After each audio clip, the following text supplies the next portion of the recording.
샬롬, 오늘도 주님의 은혜와 평강이 여러분 가운데 함께하기를 축원합니다. 오늘도 주님과 동행하시고 주신 말씀이 여러분의 삶을, 여러분의 신앙을 성숙케 하고 놀라운 변화의 역사가 일어나는 귀한 하루가 되시기를 주님의 이름으로 간절히 축원합니다.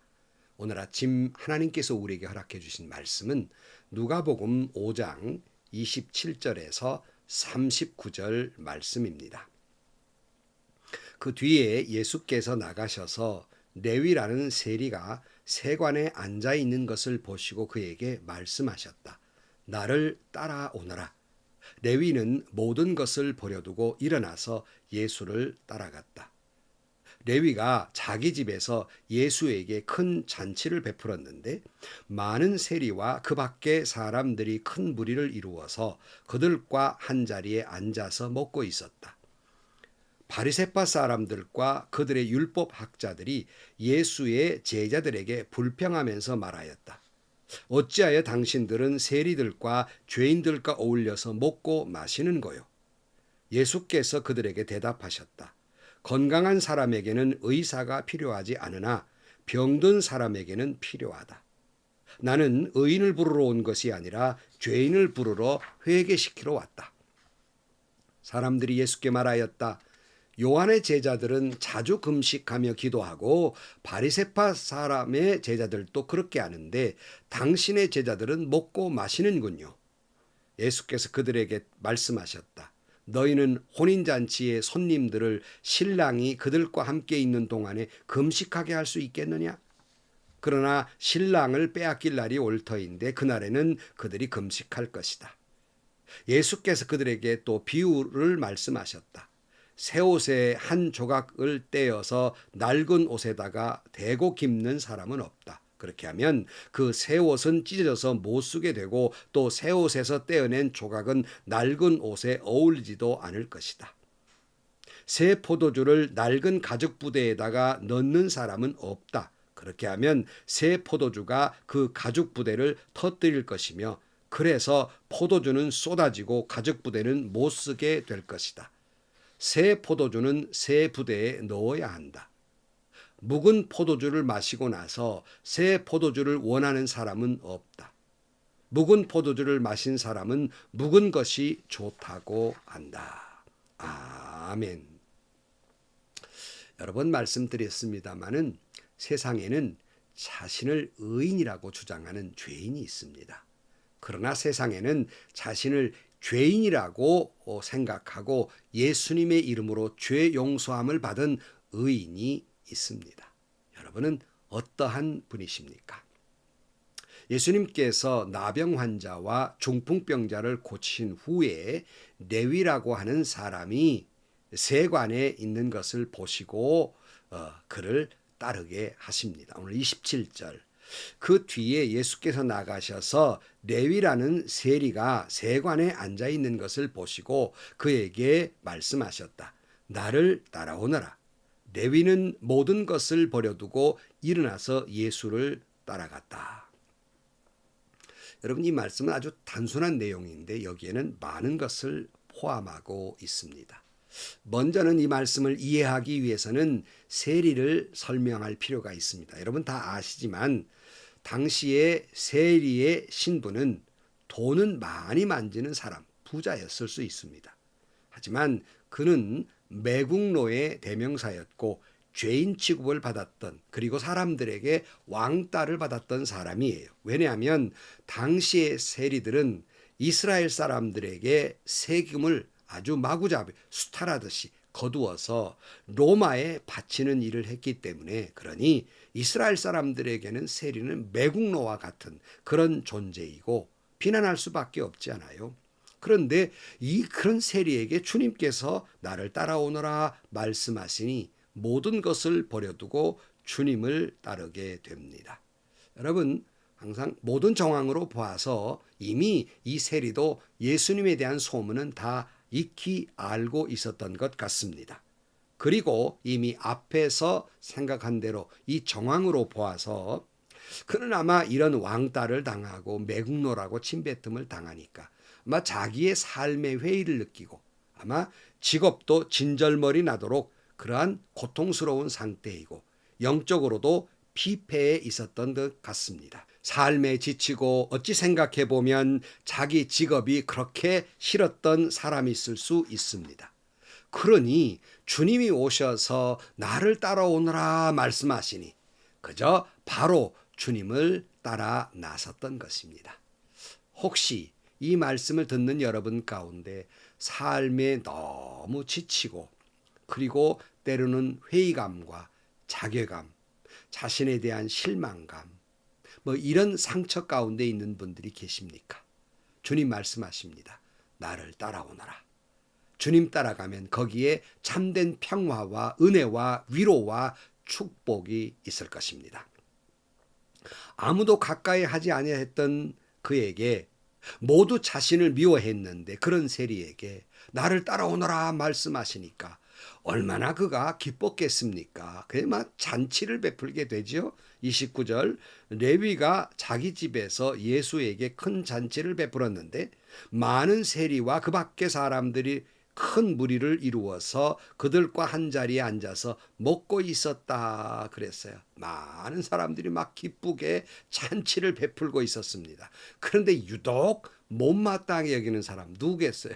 물론 율법학자와 바리새파 사람들이에요. 30절 바리새파 사람들과 그들의 율법학자들이 예수의 제자들에게 불평하면서 말하였다. 어찌하여 당신들은 세리들과 죄인들과 어울려서 먹고 마시는 거요? 이때 예수님의 유명한 말씀 있지요. 31절 이하에 예수께서 그들에게 대답하셨다. 건강한 사람에게는 의사가 필요하지 않으나 병든 사람에게는 필요하다. 나는 의인을 부르러 온 것이 아니라 죄인을 불러서 회개시키러 왔다 그랬어요. 사랑하는 성도 여러분, 처음 제가 말씀했지요. 세상에는 자신을 의인이라고 생각하는 죄인이 있고 자신을 죄인이라고 생각하는 의인이 있다 그랬어요. 여러분, 여기 세관에 앉아있던 레위라는 이 세리, 바로 그는 레위 마태였습니다. 이 마태는 마태복음을 기록한 사람이에요. 사실 이 마태복음을 가만히 읽다 보면요, 세리라는 직업이 세밀하잖아요. 그래서 마태복음은 아주 세밀하게 기록했고요. 그는 율법을 잘 알고 있었기 때문에 사복음 가운데에서 이 율법을 가장 많이 인용한 복음, 바로 그것이 마태복음입니다.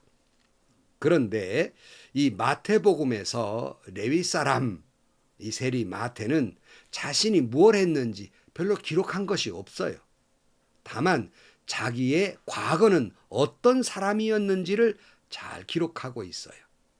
다시 말하면 자신은 과거에 매국노였고 죄를 많이 지었던 사람이었고 모든 사람에게 미움을 받고 왕따를 받았던 세리였던 사람이라는 것을 그는 기록하고 있어요. 여기 예수님의 12제자를 소개하면서 마태복음 10장 3절에 자신을 소개합니다. 이름이 거론되는데요.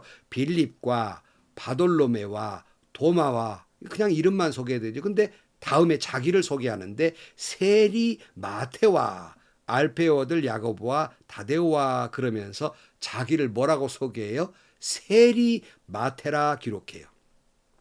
여러분, 여느 사람 같으면 자기의 과거에 부끄러운 것은 숨기고 싶을 것이고 자기의 자랑스러운 것은 드러내 보이고 싶었을 것입니다.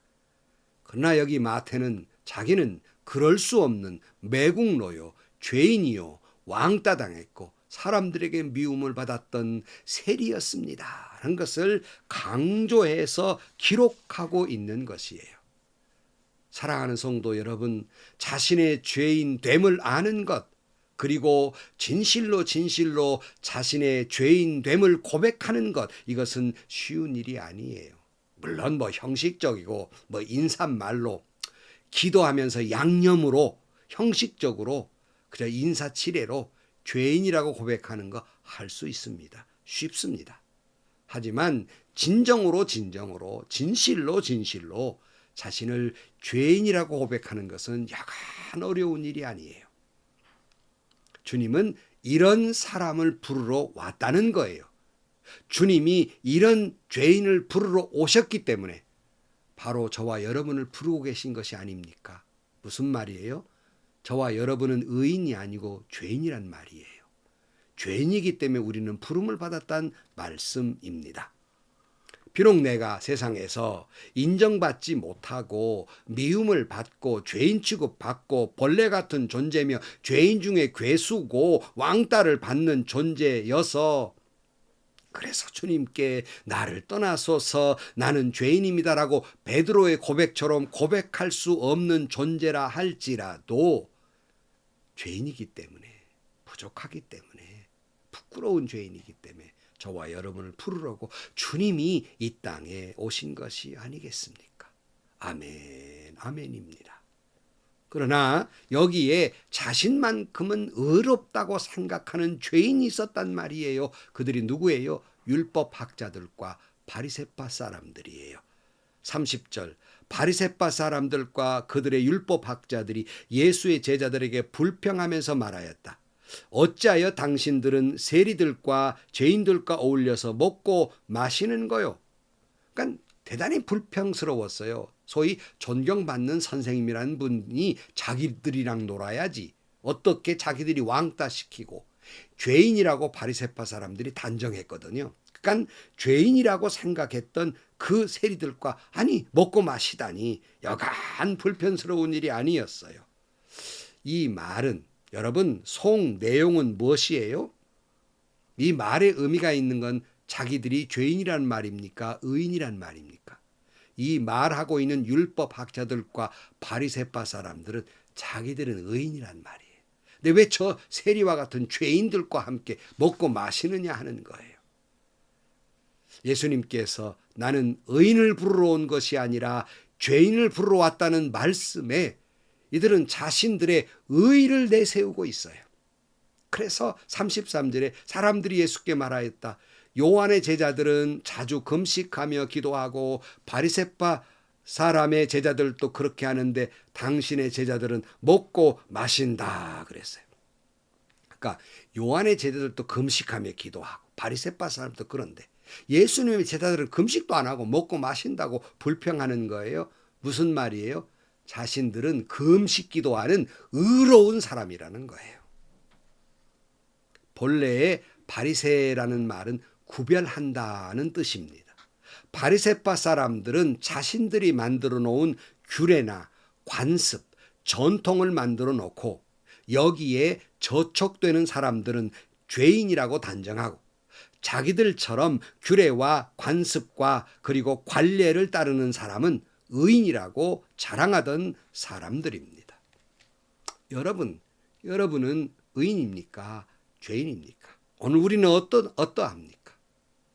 여러분 우리도 그런 모습 아닙니까? 하나님 말씀보다는 자신들이 만들어 놓은 신앙 규칙과 규례, 구범, 그리고 관습, 전통 또는 인간이 만들어 놓은 신학, 총의 규칙 이런 것들을 앞세우면서 이걸 잘 지키는 사람은 의인이고 여기에 저촉된 사람은 죄인이라고 규정하고 있지는 않습니까?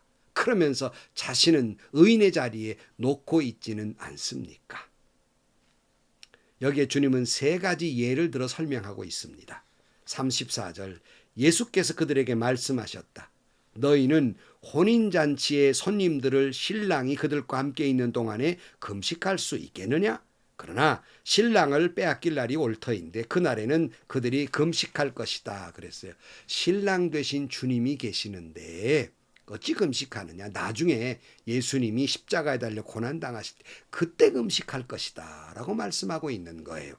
또 36절 예수께서 그들에게 또 비유로 말씀하셨다.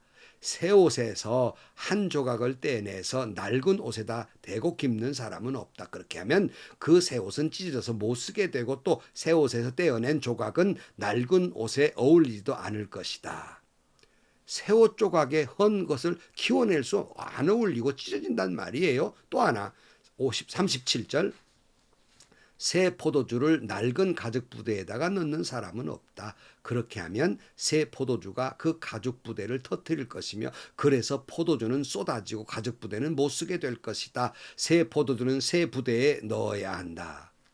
새 포도주를 낡은 가죽 부대에 넣으면 새 포도주가 부풀 때 터져버리는 거예요. 그래서 유명한 말씀, 믿지 않는 사람도 이 개혁을 말할 때 주장하는 말대로 새 포도주는 새 부대에 넣어야 한다. 뭐 이런 말 세상도 많이 쓰잖아요. 이 말씀이 의미하는 바가 뭘까요? 바로 하나님 나라의 복음은 바리새파 사람들의 주장처럼 그들의 그동안 지켜온 율법적 전통과 관습에 담을 수 없다는 것입니다. 신랑 되신 예수님이 왔으니 예수님의 구원의 복음으로 하나님의 나라를 이루고 세상을 구원할 수 있다는 말씀입니다. 하지만은 율법학자들, 바리새파 사람들은 과거의 것만을 좋아한다는 게 과거 것을 맛보고 마치 오늘 39절 마지막 절 묵은 포도주를 마시고 나서 새 포도주를 원하는 사람은 없다. 묵은 포도주를 마신 사람은 묵은 것을 좋아한다 그랬어요. 그러니까 여러분 묵은 포도주만 좋아하는 사람들처럼 과거의 관습과 전통과 규례만을 좋아한다는 말이에요. 여기서 우리는 우리 자신을 심각하게 되돌아봐야 합니다. 우리 역시 하나님의 교회에서 하나님의 나라를 이루면서 예수님의 복음이 아닌 복음의 그 본래 목적이 아닌 그냥 그동안 우리가 거기에 따라서 옛 습관과 옛 생각만을 가지고 전통과 관례를 고집하고 있는 것은 아닌지 고민해 보아야 합니다. 요즘 특별히 코로나 이후로 새로운 세대가 나올 것이라고 말합니다. 2차 세계대전 이후에 새로운 시대가 열렸던 것처럼 코로나 시대에 사람은 온통 변해 있습니다. 코로나 이후의 세대로 변하고 세상은 변할 것입니다. 여기에 따른 교회는 깊이 고민해 보아야 합니다. 며칠 전에 그런 말을 들었어요. 메타버스란 말이 유행하면서 메타버스 시대에 메타버스 교회가 나온다는 거예요. 가상 시대에 가상교회, 가상공간의 교회를 만든다는 겁니다. 참 이해할 수도 없고 참 당혹스러운 일이 아닐 수 없어요. 여러분, 물론 새 것이라고 해서 다 좋은 것은 아닙니다. 하나님의 나라의 구원의 복음은 결코 변할 수 없습니다. 그것도 1.1획도 변할 수 없습니다. 하지만 그것을 담는 그릇은 달라져야 합니다. 그것을 전하는 수단은 달라져야 합니다. 급변하는 시대에 나이 들어가지고 꼰대가 되어서 옛 타령만 고집하고 옛 전통, 옛 습관을 가진 사고로는 진정 이 시대에 하나님의 나라를 이룰 수 없으며 진정 이 새로운 신세대를 향한 하나님의 복음을 올바로 전할 수 없는 것입니다. 그래서 또다시 말씀드리지만 제 자신이 조기 은퇴한 것은 몸은 아직도 건강합니다. 그러나 생각의 속도가 따라가지 못합니다. 저만 그렇습니까? 60세 넘으신 분들, 65세 넘어가는 교회의 리더자들에게 다시 한번 말씀을 드립니다. 여러분, 몸이 건강해서 생각도 건강하다고 생각하십니까? 생각도 신세대를 얼마든지 커버할 수 있다고 생각하십니까? 아니라고 강변하는 것은 꼰대라는 증거입니다. 여러분, 새 술은 새 부대에 넣어야 합니다. 온 세상이 급변하는 이 시대에 그야말로 새 술은 새 부대에 넣어야 합니다. 내가 경험했던 과거의 신앙의 아름다운 전통과 가치관, 그리고 생각과 생활 습관, 참 아름다운 것들이에요. 저는 결코 이것이 가치가 없는 일이었다고 말하고 싶지 않습니다. 이건 정말 귀하고 귀한 거예요. 우리의 신앙의 선배들이 이어온 그 귀한 신앙의 모습들, 얼마나 귀하고 귀한지 몰라요. 하지만 그것을 가지고 새 시대에 접목하고 이것을 가지고 하나님의 나라를 이룰 수 없으며 그것을 가지고 하나님의 나라의 복음을 바로 전할 수 없는 것입니다. 명심하고 명심해야 돼요. 그러므로 우리 60세 넘은 65세 넘은 우리 꼰대 같은 세대는 물러가야 합니다. 여러분, 새 포도주는 새 부대에 넣어야 합니다. 아니면 새 부대가 터질 것입니다. 쏟아져서 못 쓰게 될 것입니다. 여러분, 우리 기성세대가 이렇게 결단하지 않으면 한국교회는 터져버릴 것입니다. 못 쓰게 될 것입니다. 쏟아져 버릴 것입니다. 많은 젊은이들은 교회를 떠나고야 말 것입니다. 다시 말씀드립니다. 새 포도주는 새 부대에 넣어야 합니다. 기도하시겠습니다. 하나님 아버지, 저희들 행여나 의인이라고 주장하는 죄인이 되지 않게 하여 주옵소서. 진정으로 죄인됨을 고백하는 예수의 이름으로 용서함 받은 의인이라 칭함을 받는 이들이 되게 하여 주옵소서. 오늘 우리 주변에는 죄인이 많은 것이 아니라 자칭 의인이 너무 많아서 신앙이 흔들리고 한국교회가 흔들리고 있습니다. 진심으로 죄인됨을 고백하게 하여 주옵소서. 행여나 우리 기성세대들이, 나이든 사람들이 꼰대가 돼서 옛 내가 자랑했던 신앙의 관습과 전통, 이것만을 고집하느라고 새 부대를 터뜨려버리는 자가 되지 않는지를 되돌아보게 하여 주옵소서. 행여나 우리들의 모습 때문에 행여나 젊은이들이 교회를 떠나고 복음이 단절되는 일이 없도록 저희들을 도와 주옵소서. 한국 교회가 새술은 새 부대에 넣게 하여 주옵소서. 예수님의 이름으로 기도하옵나이다. 아멘. 여러분, 새술은 새 부대에 넣어야 합니다. 저처럼 나이 든 사람들 물러가야 해요. 그리고 젊은 세대가 새로운 세대를 여는 그런 새로운 신앙적 전통을 만들어가야 하는 것입니다. 여러분, 복음의 진수를 지키려면 그 복음을 담는 그릇은 변화되어야 하는 겁니다. 새시대 한국교회가 그 아름다운 신앙의 전통은 물론 아름답게 지켜가지만은 놀라운 역사가 일어나는, 변화가 일어나는, 더욱 하나님의 복음을 아름답게 전하는 교회 되기를 주의 이름으로 축원합니다.